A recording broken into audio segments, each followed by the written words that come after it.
Hey, what is going on, awesome people? Shady Wags here with Got Your Back Gaming, and I was thinking that if you're the parent of a gamer and you're not a gamer, that has got to be a little bit frustrating at times. Let's admit it, us gamers are not the most normal people in the world. We spend countless hours staring at the TV or the computer. Some of us keep some really weird sleeping schedules. We talk about things that, to a non-gamer, that sounds ridiculous. And I don't know about you, when I get into a heavy gaming session, I pretty much block everything out. I'm oblivious to everything that's going on around me. I remember growing up, my mom would be screaming at me to take out the trash, but I wouldn't even hear her at all. All I would hear were the voices in my head repeating, "Save the princess, save the princess." I was lucky growing up though that my mom was very supportive of my love for gaming. At a time when the media was telling parents, you have to put your kids outside, you have to make them participate in sports, my mom knew that was not where I was going to be happy. It's not that I couldn't do those things, it's just that I was happiest inside playing video games, reading comic books, and drawing. And my mom was very accepting of that, and she went to great lengths to support it. Now, it wasn't until I was much older that I realized and came to appreciate just how selfless my mom was. One of those times I look back on now, and it always makes me realize just how lucky I was to have my mom in my life, is when the Nintendo Entertainment System was released. All my friends had one except for me, because at the Wags household, we were not rich. In fact, we weren't even middle class. We weren't poor, I guess you would say we were lower middle class. My dad always used to say we were hanging on by the skin of our teeth. I asked my mom for a Nintendo, and she said we could not afford one right now. Now, the only thing I heard there was right now. That left the door open and a glimmer of hope and possibility for me. I was content at that moment playing Nintendo over at my friends'. They were all very cool and willing to share their Nintendos with me. We played a lot of two-player games like Ice Climber and Kung Fu, so it wasn't that bad. But then my gaming world came crashing down around me. Legend of Zelda was released, and this was not a two-player game. And if you were a sane person, you were not handing over your controller to your friend. My hours of gaming with friends turned into hours of watching my friends game. Not cool. So I doubled the efforts on the home front and began being more persistent with asking for a Nintendo. And when that didn't work, I resorted to pouting and basically being a big pain in the ass, moping around the house and acting like my entire life was over.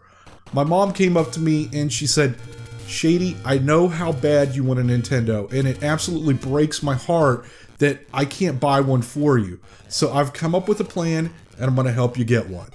Yes, my mom has a plan, and I'm thinking, I bet that plan involves us wearing masks, creeping around at night, and breaking into my friend Scott's house and stealing his Nintendo. Let's be honest, Scott didn't deserve a Nintendo. He got D's on his report card, and his family could just buy him another one anyways. But that wasn't the plan. She said, "I'm going to walk around the neighborhood with you, and we'll knock on every door and ask them if you can start mowing their grass. If they say yes, you can then use our mower and I'll pay for the gas, and then you can take that money and save for the Nintendo." I'd rather break into Scott's house. So the next day we went around the neighborhood and knocked on doors, and two elderly people agreed to let me mow their lawns for $5 a week. So I started doing that, and in about a month I had saved close to $20. Yeah, only $20 because I was spending the money on comic books. I was getting frustrated because I felt like this was taking too long, and I wasn't making any progress towards getting a Nintendo. And it was difficult for me to save the money when every day I had to walk by the convenience store coming home from school and the comic book rack was right there in the front window. Blame it on Marvel. My mom had another plan. She said, "Shady, tomorrow we're going to go to the store and you're going to take that $20. And immediately in my head, I had already finished the rest of this sentence.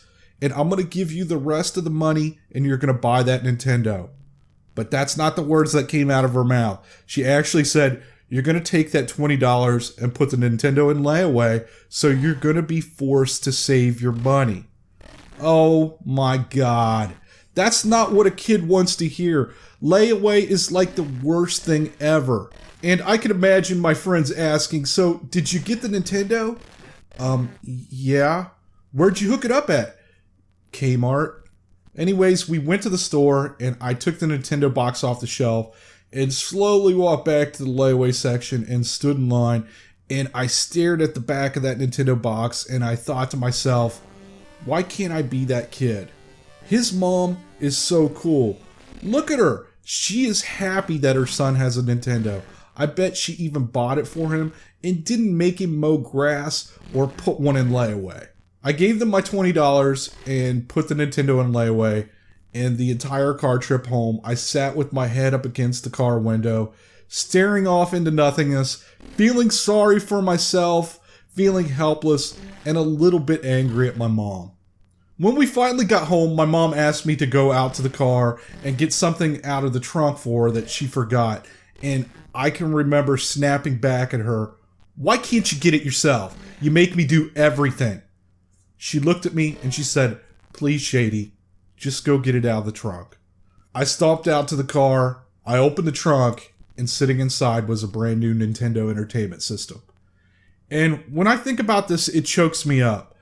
After I walked away from layaway, she went back and she paid for the rest of that Nintendo. And it really does choke me up because my parents were not rich, and $100 was a lot of money to them. Back then as a kid, I really didn't know what struggles financially my parents were going through. I was just a selfish, unappreciative kid. It's hard to tell what bill my mom didn't pay that month, or what she may have pawned of her own to get the money to get that Nintendo to make me happy. She truly was selfless, and I was lucky to have this woman in my life. Sadly, my mom passed away unexpectedly 3 years ago, and not a day goes by that I don't miss her.